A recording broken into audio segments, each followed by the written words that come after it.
एक हफ्ते के इंतज़ार के बाद ये वाटर बोर्ड ये पानी दे रही है एल्टन वालों को। अब देखें, ना तो कंप्लेंट का पानी मिल रहा है, ऑनलाइन कंप्लेंट करो तो वो बंदे वहाँ से कुछ जवाब नहीं दे रहा है।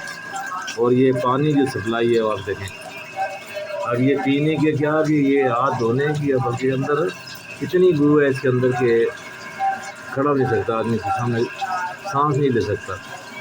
आप देखें ये हाल है।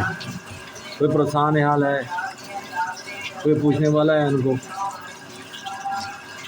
ये हेल्थ पे खर्चा कर रहे हैं, ये अस्पताल बना रहे हैं, ये दवाइयाँ दे रहे हैं, ये लोगों का ख्याल किया हुआ है। आप देखें, कोई तो खुदा का खौफ करो।